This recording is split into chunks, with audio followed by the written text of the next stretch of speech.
আলিহি ওয়া আসহাবিহি আজমাইন।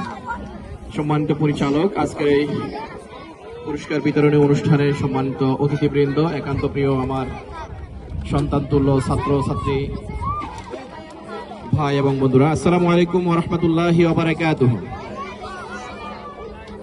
সামনে যারা তোমরা বসে আছো সকলে সালাম শুনেছ? আসসালামু আলাইকুম ওয়া রাহমাতুল্লাহি ওয়া বারাকাতুহু। বোঝা গেছে তোমাদের মনোযোগ আছে। তোমরা কি এখানে যারা আছে তোমরা কি ফুল বাগান দেখেছো কোথাও? ফুলের বাগান দেখো নাই কোথাও? স্কুল আঙিনাতে ফুল লাগায় সেই ফুল বাগান দেখেছো কখনো? আজকে আমরা যারা এখানে উপস্থিত হয়েছে আমরা সকলে একটা ফুল বাগানের মধ্যে রয়েছি। কেমন? ফুল বাগানটা যেমন গাছগুলো মাঝখানে থাকে, একটা জায়গার মধ্যে গাছ লাগানো হয়, সেই গাছকে পরিচর্যা করার জন্য একজন বা দুইজন লোক থাকে, জানো তোমরা? সব সময় পানি দেয়, এরপরে যখন যা লাগে, কোনো গাছ যদি বাঁকা হয়ে যায় সেটা সোজা করে, কখনো আগাছা তৈরি হলে সে আগাছাগুলো ওখান থেকে সরিয়ে নেয়। আমরা এখানে যারা আছি আমরা সেই ফুল বাগানের মধ্যে রয়েছি। আর যে জায়গাটার মধ্যে আছি এটা হচ্ছে পর্তুগাল।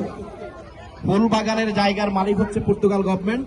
আর আমরা যে ফুল বাগানের মধ্যে রয়েছি আমাদের সেই গাছগুলো হচ্ছে আমাদের পিতামাতা। আর যেই গাছ থেকে ফুল ফুটে সেটা হচ্ছে আমরা যারা এখানে উপস্থিত হয়েছে আমরা সকলে।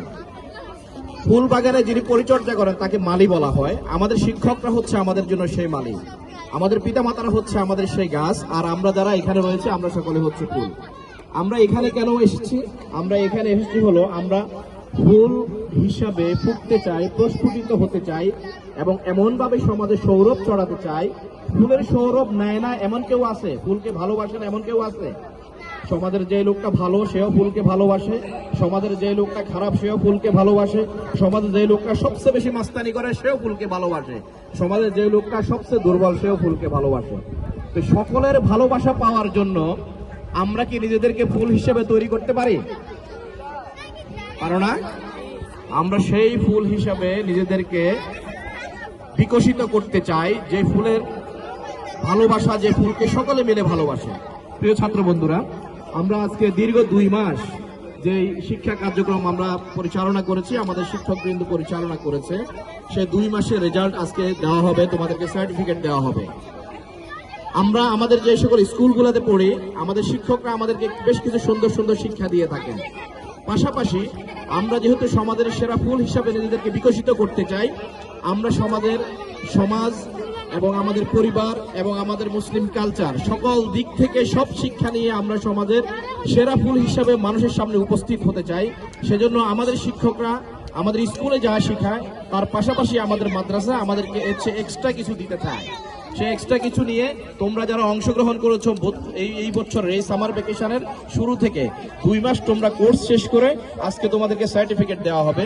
এতে বোঝা গিয়েছে তোমরা যারা খুব বেশি মনোযোগী ছিলে, সকলেই মনোযোগীর সহিত পড়ালেখা করেছো, সকলেই যথাসময়ে এসেছো, সকলেই পুরো কোর্স শেষ করেছো। এর মধ্য থেকে যারা সবচেয়ে বেশি ভালো করেছে তাদেরকে পুরস্কৃত করা হবে। তার মানে এই নয় যে তোমরা যারা পুরস্কার পাও নাই, তোমরা যারা সার্টিফিকেট পাচ্ছ না, তোমরা খারাপ করেছো, তা নয়। তোমরা সকলেই ভালো করেছো এবং আমরা বিশ্বাস করি আমাদের এই প্রতিষ্ঠান, আমাদের এই মাতৃমণ্ডল উইকেন্ড মাদ্রাসা তোমাদেরকে নয়, শুধু পর্তুগালে যত মুসলিম ছাত্র রয়েছে, ছাত্রছাত্রীরা রয়েছে, সকলের সামনে কিভাবে ভালো মানুষ হওয়া যায় সেরকম একটা কোর্স নিয়ে সামনে আসতে যাচ্ছে এবং সেটা সকলেই অংশগ্রহণ করবে। আমরা আমাদের এই মাদ্রাসার শুরু থেকে এ পর্যন্ত আমরা শুধুমাত্র অফলাইনে আমরা শুধু ফিজিক্যাল 1-to-1 এবং একটা ক্লাসরুমের মাধ্যমে তোমাদের ক্লাস নিয়েছি। আমরা ভবিষ্যতে চিন্তা করতেছি আমাদের দূর দূরান্তে যে সকল ছাত্র বন্ধুরা থাকে, আমাদের সন্তানরা থাকে, তাদেরকে কিভাবে ইসলামী শিক্ষা পৌঁছিয়ে দেওয়া যায়, তাদেরকে কিভাবে ভালো মানুষ তৈরি করা যায়, সেজন্য নতুন চিন্তা আসতেছে। আমরা আশা করি সেটাও যখন আসবে সকলের সামনে প্রকাশিত হবে এবং পর্তুগালে বসবাসরত সকল মুসলিম ছাত্রছাত্রীরা সেখানে অংশগ্রহণ করবে ইনশাআল্লাহ।